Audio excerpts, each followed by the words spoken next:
মানুষের শরীরের ভিতরে যেহেতু মাটি আছে, কৃপণতা থাকবেই। এই কৃপণতা থেকে বেরিয়ে আসার জন্য আল্লাহ রাব্বুল আলামিন আল্লাহর বান্দার জন্য একটা মেডিসিন তৈরি করেছেন। সেই মেডিসিন আমাদের দরকার আসেনি? কার কার দরকার আছে হাত উঠাইয়া দেখান। শুরু বলে আল্লাহু আকবার। এই মেডিসিনটা যদি আপনি ব্যবহার করতে চান, পৃথিবীর কোন ডাক্তারের কাছে পাবেন না, কোন বিজ্ঞান সেটা তৈরি করতে পারবে না, কোন বিজ্ঞান সেটা তৈরি করতে পারে নাই, কোন ডাক্তার কবিরাজ সেটা দিতে পারবে না। একমাত্র আমার আল্লাহ রাব্বুল আলামিন বলছেন, এই মেডিসিনটা যদি তুমি ব্যবহার করতে চাও তাহলে আল্লাহর ওয়াস্তে সদকা করো। সুবহানাল্লাহ। এটা কি সদকা? সদকা হলো দুই জাত। কয় জাত? দুই জাত। জোরে বলুন, কয় জাত? একটা হলো ফরজ সদকা। এর মানে হলো যার উপরে যাকাত ফরজ হয়েছে অবশ্যই আপনাকে যাকাত দিতে হবে। 1 বছর পরে যখন যাকাতের সময় এসে যায় গণনা করে যাকাত দিবেন। ইমাম সাহেবের কাছে যাবেন, জেনে নিবেন। মুফতি সাহেবের কাছে যাবেন, জেনে নিবেন। আলিম উলামাদের কাছ থেকে জেনে নিবেন। যদি সঠিক পন্থায় আপনি যাকাত দেন, আপনার অন্তর থেকে কৃপণতা দূর হয়ে যাবে। সুবহানাল্লাহ। অন্তর থেকে কৃপণতা দূর হয়ে যাবে।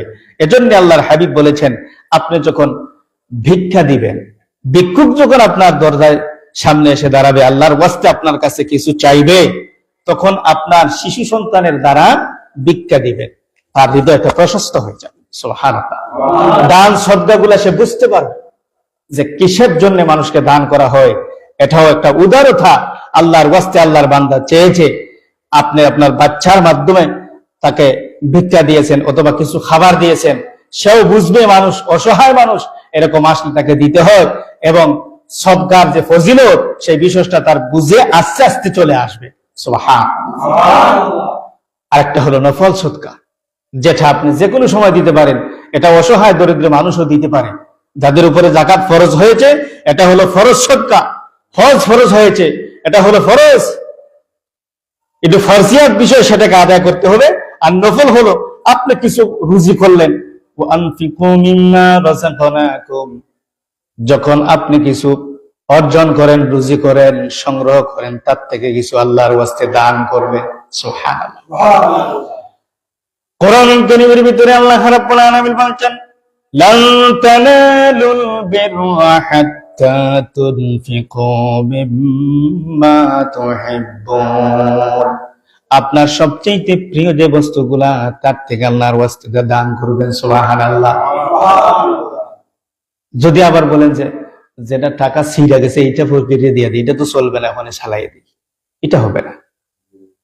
হযরত ফাতিমা রাদিয়াল্লাহু তাআলা আনহাকে আল্লাহর হাবিব সাইয়েদনা মুহাম্মদ মুস্তাফা সাল্লাল্লাহু আলাইহি ওয়াসাল্লাম একটা কামিজ কিনে দিয়েছেন, একটা জামা কিনে দিয়েছেন। জামা দেওয়ার পরে হযরত ফাতিমা রাদিয়াল্লাহু তাআলা আনহা অত্যন্ত খুশি হয়েছেন, সেটা তিনি পরবেন। কিছুক্ষণ পরে দেখা যায় একজন ভিক্ষুক এসে দাঁড়িয়ে গিয়েছে। সুবহানাল্লাহ। এসে বলতেছে, ও মা ফাতিমা, আমাকে কিছু ভিক্ষা দিন। আমার শরীরে কাপড় নেই, ছেঁড়া ফাটা একটা কাপড় নিয়ে আপনার সামনে চলে এসেছি, পরার মতো আমার কিছু নাই। হযরতে ফাতিমা রাদিয়াল্লাহু তাআলা আনহা বলেন, আল্লাহর হাবিব তো বলেছেন, প্রিয় কোনো বস্তু আল্লাহর ওয়াস্তে দিতে হয়। যে বস্তুটা হালাল হবে, প্রিয় হবে, সেই বস্তুটা আল্লাহর ওয়াস্তে দিতে হয়। হযরতে ফাতিমা রাদিয়াল্লাহু তাআলা আনহা যে জামাটা আল্লাহর হাবিব কিনে দিয়েছেন, ওই জামাটা ভিক্ষুককে দিয়ে দিলেন। সুবহানাল্লাহ। ভিক্ষুক বলতেছে, ও ফাতিমা, তোমার কাছে তো চেয়েছিলাম একটা ছিঁড়া ফাটা জামা, একটা পুরাতন জামা, আপনি তো নতুন জামা আমাকে দিয়ে দিলেন, তার কারণ কি?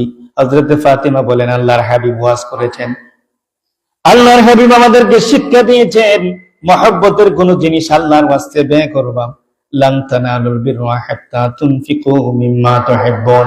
যেটা মহব্বতের হবে সেইটা যদি আল্লাহর ওয়াস্তে ব্যয় করো, আল্লাহ রাব্বুল আলামিনের দরবারে খুব তাড়াতাড়ি পৌঁছে যাবে। সুবহানাল্লাহ।